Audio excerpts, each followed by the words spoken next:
Hello YouTube, it's me John Avenger once again and welcome to another review of Scarlett Johansson month. And this is a 2002 film I believe that she did. Yeah, the 2002 monster movie that she did in the early 2000s. It's got a pretty decent cast. It's a fun movie. I bought it last year and I really enjoyed it. Eight-Legged Freaks. Yeah, she's in this movie. She's really young in this movie. She was a teenage girl, but she's in the film, so it counts. This is a fun movie. I didn't review this for October because I wanted to save it for Scarlett Johansson month since she's in the film. It's mainly about, David Arquette and Carrie Wurr, who I always liked Carrie Wurr, from a lot of other stuff. She was in Sharknado 2 and Poison and a bunch of other stuff. And it's a fun movie that knows what it is. It's a giant spider movie, mixed with comedy. It's got some action sequences in it. With the humans fighting the spiders. It's not very long. It's only 99 minutes. It's really short and fast-paced. And Scarlett Johansson looks cute in this movie because she was a teenage girl. She's very, she talks really fast with her mother, and she's, the typical angsty teen. But I liked seeing her in the movie. It was cute to see her at such a young age before she was in the Avengers. And the CGI doesn't look half bad on these creatures. I mean, the movie flopped. I don't think it deserved that. It was it's much better than freaking Fembusters or Independence Day Resurgence. Those movies will never hold up. This one does. For 14 years old, it doesn't look half bad. And I got a deal on this. I got it for like $3 used on DVD. And it's a widescreen version, so I got to see everything. It's got a fun soundtrack to it. I don't hate the soundtrack in the movie. It was a lot of surprises. It was really funny at times. It reminded me of the monster movies, the giant spider movies from the 50s, like Tarantula and Earth versus the Spider, and a lot of other stuff. Just, movies with killer bugs or arachnids. I even like the other cast. Dougie Doug plays this guy on the radio. He's a radio personality. He's decent in the film. You got Scott Terra, and you got a bunch of other people. And I like the film for what it is. It's a B movie, but it knows what it is. It's just like the Sharknado films. Let the squashing begin. It's the producers of Independence Day and Godzilla, surprisingly. Dean Devlin and and Roland Emmerich, they produced this. This is a better film than Independence Day Resurgence, guys. I'm sorry. This is better. It's shorter. It doesn't have Liam Worthless in it. It's not a freaking sequel that kills off characters that we like. Granted, David Arquette is not Will Smith, but at least he's trying. At least he carries this movie more than Liam Worthless in Independence Day Regurgitated. And the special effects look better. This is from 14 years ago, and it looks better. The CGI and the practical effects look good. The makeup effects look good. It's PG-13, but it's not pussified. And it says a real pleasure. Jokes and horror in the tradition of Tremors and Gremlins, Jonathan Foreman, the New York Post. I agree. It's fun like Tremors. It's PG-13 like Tremors, and like Gremlins too. So you got a mix of that. It feels like a Joe Dante movie, but it's not. It's directed by Ellery Elkayeth. I never heard of him, but it's got a decent score by John Ottoman.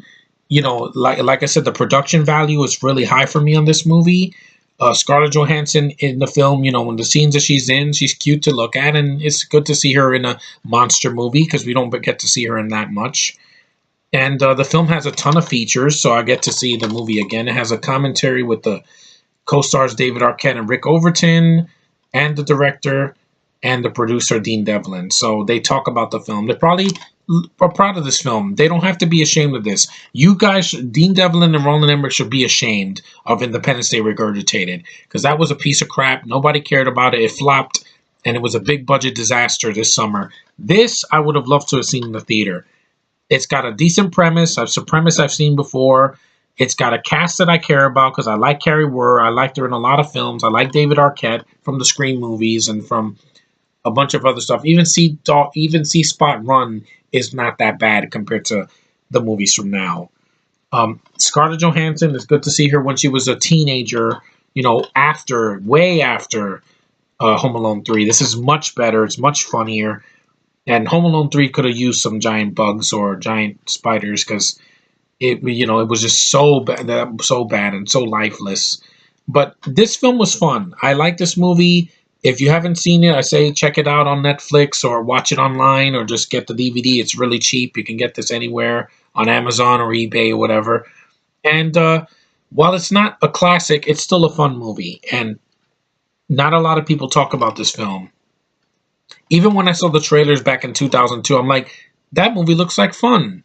Then I watched it many years later, and it is fun. And I hold it high regard because the film flopped, and it didn't deserve to. It didn't. There were a lot worse movies in 2002, even in 2012, and this year. And movies that were much bigger budgets. This had less than $50 million, I believe, because of the cast they had and the B-movie spiders that they used. But it's done well. The budget is used well, and it has fun with itself. It knows what it is. It knows it's ridiculous, but it runs with it. That's one charm I find in all the Sharknado films. They know what they are. It's a stupid premise, but it works. It found an audience, and I'm glad. And soon I hope this gets an audience too, because it deserves to. It's not that bad of a film. Scarlett Johansson's cute in the film. David Arquette's a decent lead. Carrie Wurr is a sexy woman. The effects look pretty good. It's a short movie. It doesn't stretch out for 2.5 hours. I just saw Spectre with Daniel Craig, and that movie was freaking boring. 2 hours and 22 minutes of padding and bad pacing. This is an hour shorter, and it feels shorter, and it's good. You don't need to bore me to tears. Just give me some entertainment value, and this movie entertains me. And it's from the producers of Independence Day and Godzilla. This is better than anything they've done since Independence Day 1 and Godzilla. And Roland Emmerich, the last good movie he directed was White House Down. That movie I will defend, and I'll defend this. It's a fun movie. So anyway, that's my review of Egg-Legged Freaks. Scarlett Johansson's in it, so I wanted to review it for her. She's fine in the film. You want to see her young, before she was 21, see this movie. You'll get a kick out of it. Anyway, thanks for watching. Take care. Keep liking, subscribing, commenting. I know I did a video late, but hey, it's better late than never, and I'm going to give you more reviews with Scarlett Johansson. There's more to come, so stay tuned.